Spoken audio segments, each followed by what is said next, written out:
May bago ng political chief ang Hamas at ito ay si Yahya Sinwar. Nang mapaslang sa Tehran, ang dating political chief ng Hamas ay naghahanap ngayon ng bagong pinuno ang terrorist group ng Gaza na Hamas. Baka naman may kumontra kung bakit ko tinawag na terrorist. Ang aking pinagbasihan ay ang pahayag ng United States of America.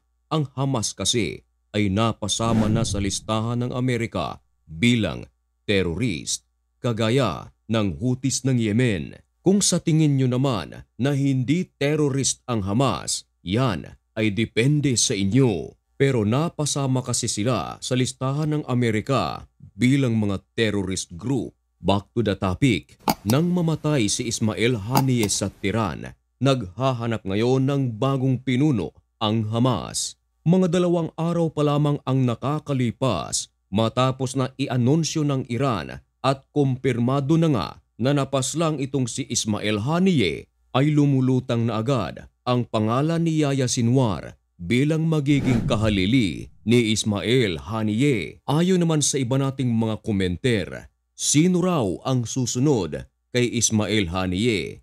Ang tinutukoy nila na sino raw ang susunod ay hindi yung susunod bilang pinuno ng Hamas, kundi yung alam mo na mga kaibigan. At ngayon, inanunsyo na nga ng kampo ng Hamas na meron na silang bagong political chief at ito ay si Yahya Sinwar. Si Yahya Sinwar ay isa sa mga utak noong October 7 attack sa Israel na pumatay ng mahigit 1,000 mga Hudyo. Si Yahya Sinwar ay ipinanganak noong 1962 sa refugee camp sa Gaza sa town of Khan Yunis. Ang kanyang posisyon sa Hamas, siya lang naman ang leader ng security arm. Tinatawag siyang The Butcher of Khan Yunis. Nakuha niya ang nickname na ito dahil inamin niya na nakapatay siya ng 12 na suspected collaborators. 1980s, inaresto siya ng Israeli government na sentensyahan siya ng 4 na buhay na termino. Kasama na rin kasi niyang pinaslang ang 2 Israeli soldiers. Pinag-aralan niya ang Israeli society. Nag-aral din siya ng Hebrew language.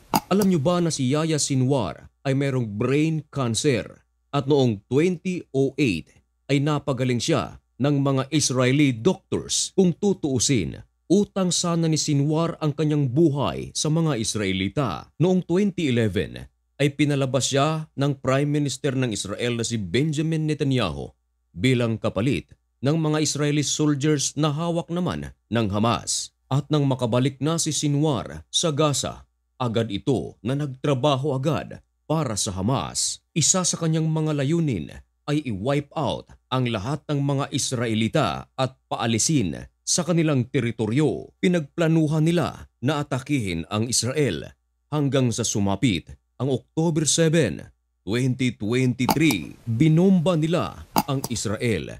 Inaakala ng Hamas na ito na ang katuparan ng kanilang pangarap na paalisin na ang Israel sa kanilang lupain. Pero agad na nagdeklara si Benjamin Netanyahu ng paghihiganti at pakikipaggera sa Hamas. Mula na magsimula ang gera nila, marami ng mga senior leaders ng Hamas ang kumpirmado ng napaslang sa operasyon ng Israel. Ayon kay Benjamin Netanyahu, lahat ng leader ng Hamas are dead people. Magmula noon, tago na ng tago itong si Sinwar. Pinaniniwalaan na hanggang ngayon siya ay nagtatago sa mga tunnels sa Gaza. Hinahunting na kasi sila ng IDF at meron na ring assassination plan sa kanila ang Mossad, hanggang sa maibalita ang pagkapaslang kay Ismail Haniyeh sa Tehran. Kung ikaw si Sinwar na laging nagtatago ngayon sa mga tunnels,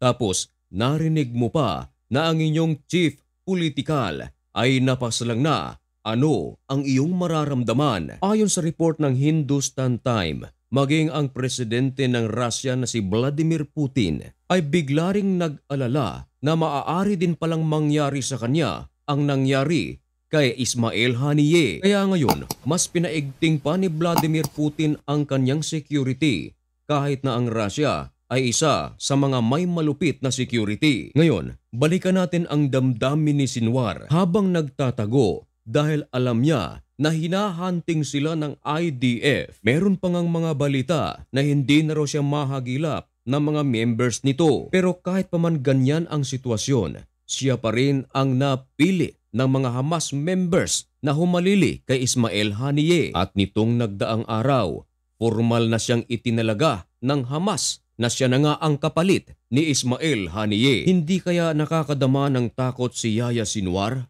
O di kaya naman ay sadyang matapang lang si Yahya Sinwar? Dahil kung ako si Yahya Sinwar, ulitin ko mga kaibigan, kung ako lang si Yahya Sinwar, marahil ang aking mararamdaman ay kakaiba dahil nagtatago na nga ako sa mga tunnel sa Gaza. Tapos ako pa ang ituturo ninyo na magiging kapalit ni Ismail Haniyeh. Di mas lalong naging mainit ang IDF sa akin. Pero again mga kaibigan, hindi yun sabi ni Sinwar. Yun ay mga possibility lamang. At eto na nga mga kaibigan, isang araw lang matapos ang pagkaproklama kay Yahya Sinwar bilang kahalili ni Ismail Haniyeh, may panawagan agad ang Israeli Foreign Minister na si Israel Katz.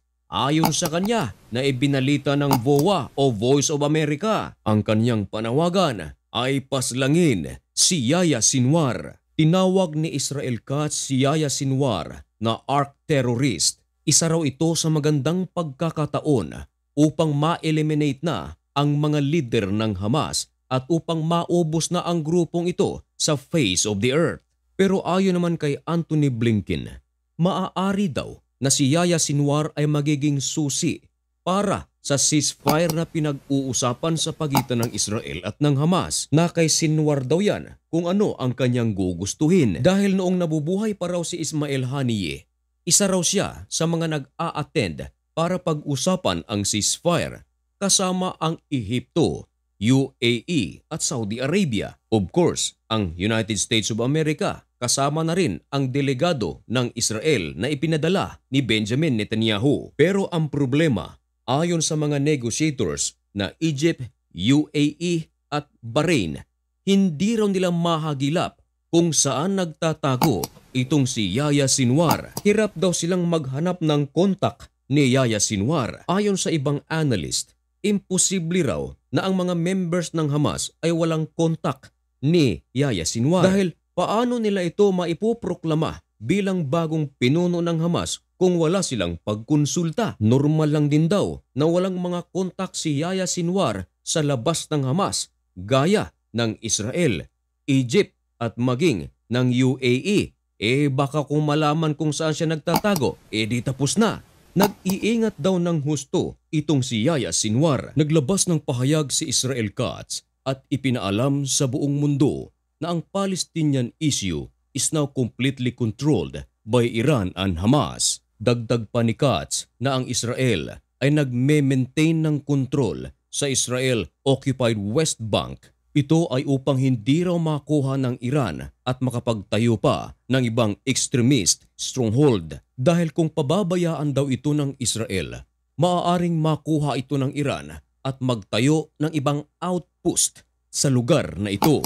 At posibleng maging threat pa, hindi lang sa Middle East, kundi sa buong mundo. Kaya ayon kay Benjamin Netanyahu, ang kanilang laban kontra Hamas ay hindi lang para madepensaan ang mga Hudyo, kundi ang kanilang laban kontra Hamas ay para na rin daw itong laban ng buong mundo. Dahil ang mga militanteng grupo na kanilang nilalabanan, nais nilang maitatag ang Islamic State. Kaya hinihigpitan nila ang pagbabantay sa West Bank. Ayon sa Israeli military, araw-araw paulit-ulit silang nagkakandak ng raid sa West Bank. Ang raid na ito ay para daw walang mabuo na mga militant activity na magiging potensyal gamitin upang umatake sa Israel.